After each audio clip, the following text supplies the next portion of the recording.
Bismillahirrahmanirrahim. Assalamualaikum warahmatullahi wabarakatuh. Saya Zamratul Aini Ramadhani Misal dengan NIM N1A119147 berasal dari peminatan epidemiologi 2019 Universitas Jambi. Pada kesempatan kali ini saya akan sedikit membahas mengenai masalah kesehatan reproduksi pada wanita usia subur. Baik, sebelum kita mengetahui apa saja masalah kesehatan reproduksi pada wanita usia subur, alangkah baiknya kita mengetahui dulu apa itu wanita usia subur. Wanita usia subur merupakan wanita yang memasuki usia 15 hingga 49 tahun tanpa memperhitungkan status perkawinannya. Wanita usia subur mempunyai organ reproduksi yang masih berfungsi dengan baik antara umur 20 hingga 45 tahun.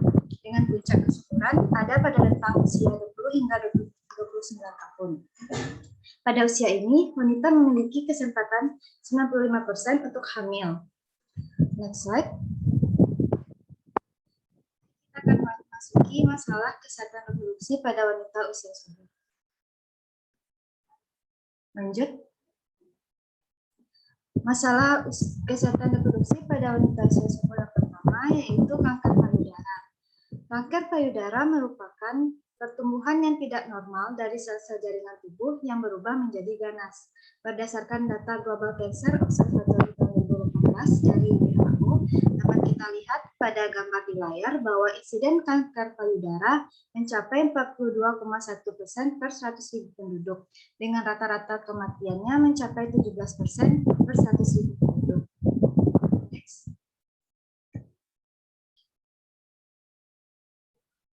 Masalah Kespro pada WOS yang kedua yaitu kanker serviks, di mana yang kita ketahui bahwa kanker serviks merupakan penyakit akibat tumor ganas pada daerah serviks atau leher rahim sebagai akibat adanya pertumbuhan jaringan yang tidak terkontrol dan merusak jaringan normal di sekitarnya. Berdasarkan Global Cancer tahun 2018 dapat dilihat bahwa angka kejadian insiden kanker serviks di Indonesia berkisar 32.469 kasus dengan persentase 17,2% dan dengan angka kematiannya mencapai 8,8% yaitu sebanyak 18.279%.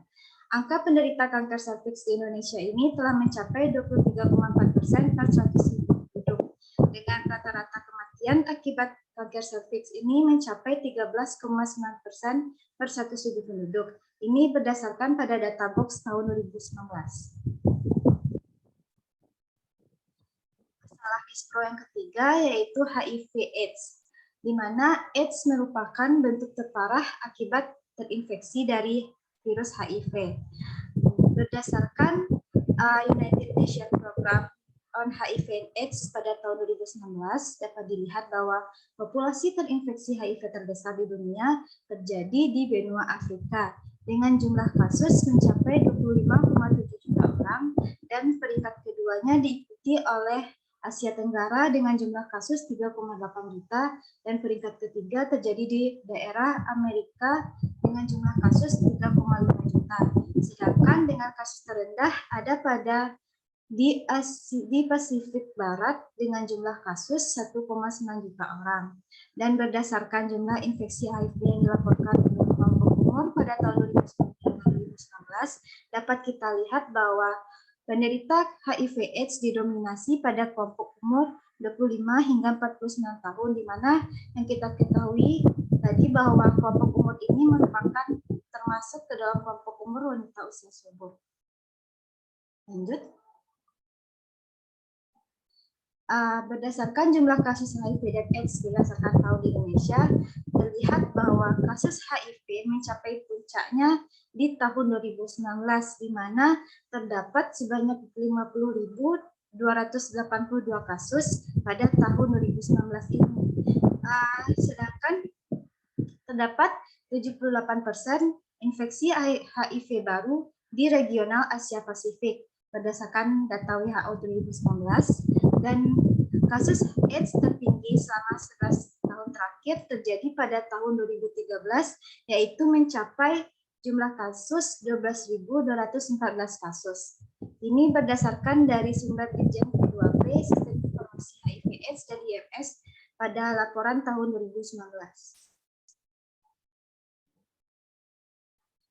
Dan berdasarkan 10 provinsi yang melaporkan jumlah kasus AIDS terbanyak, dapat diketahui pada layar di slide bahwa 10 provinsi dengan kasus AIDS terbanyak ada di daerah Jawa Tengah dengan menduduki posisi pertama dan diikuti oleh daerah Jawa Timur dan selanjutnya DKI Jakarta, Kalimantan Timur, Sumatera Selatan, Jawa Barat, Kepulauan Riau, Bali, Sumatera Barat, dan peringkat ke-10 terjadi di daerah Kalimantan Barat.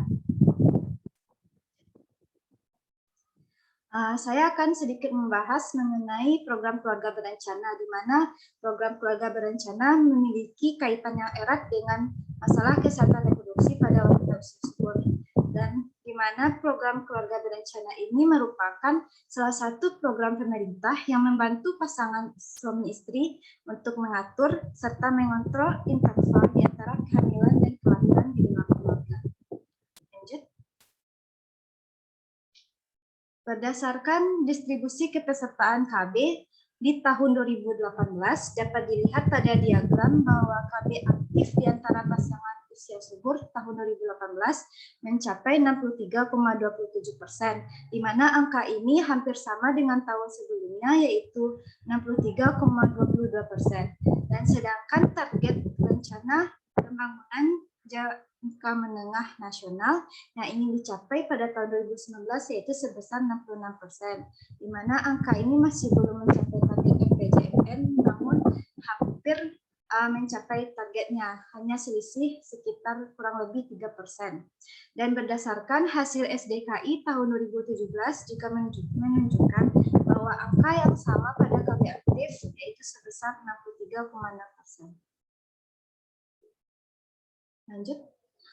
Dan berdasarkan cakupan peserta KB aktif di Indonesia tahun 2018 dapat kita lihat di layar bahwa KB aktif tertinggi terdapat di daerah Bengkulu, yaitu dengan persentasenya mencapai 71,15%, sedangkan peserta aktif dengan KB terendahnya terjadi di daerah Papua dengan persentase 25,73%. Dan sebagian besar peserta KB aktif lebih memilih metode KB dengan suntikan dan pil, dan jika diakumulasikan mencapai lebih dari 80% dibandingkan dengan metode lainnya. Padahal suntikan dan pil termasuk ke dalam metode kontrasepsi jangka pendek. Lanjut. Dan berdasarkan distribusi metode kontrasepsi jangka panjang, dapat kita lihat bahwa hanya 17,8% di antara peserta KB aktif di Indonesia tahun 2018 yang menggunakan KB dengan metode kontrasepsi jangka panjang. Dan ini artinya bahwa 82,19% lainnya menggunakan metode kontrasepsi jangka pendek. Dan dengan provinsi tertinggi dengan peserta KB NKJP tertingginya terdapat di daerah Bali dengan persentase 40,54%. Dan pengguna NKJP sangat rendah terjadi di daerah Kalimantan Tengah dan Kalimantan Selatan, walaupun di daerah Kalimantan Tengah dan Kalimantan Selatan ini cenderung mereka lebih banyak menggunakan KB, namun dengan metodenya mereka lebih memilih metode kontrasepsi jangka pendek atau menengah. Baik, hanya itu yang dapat saya sampaikan pada kesempatan kali ini. Mohon maaf atas segala kekurangan dan kesalahan dalam penyampaian. Saya akhiri. Wassalamualaikum warahmatullahi wabarakatuh.